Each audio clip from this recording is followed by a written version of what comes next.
due.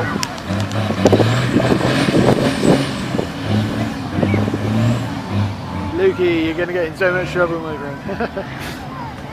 These trucks weigh more than 5 tons and produce 1,000 horsepower.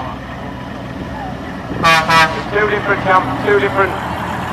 series. There's Division 1 and Division 2.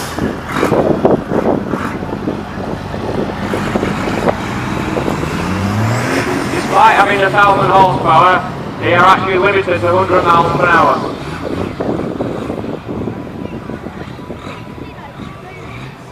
Seems like I'm not getting involved in this.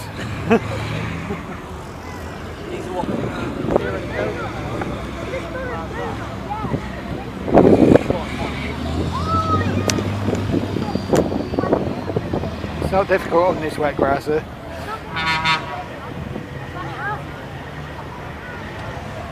Add.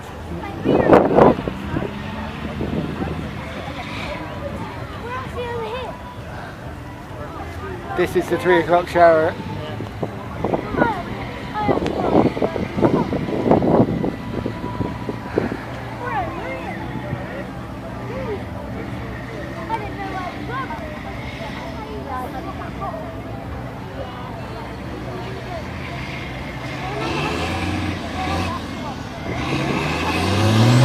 I'm struggling to get a bit of traction straight down by end, although the tail's also on the rear axle, which has caused the wheels to spin up.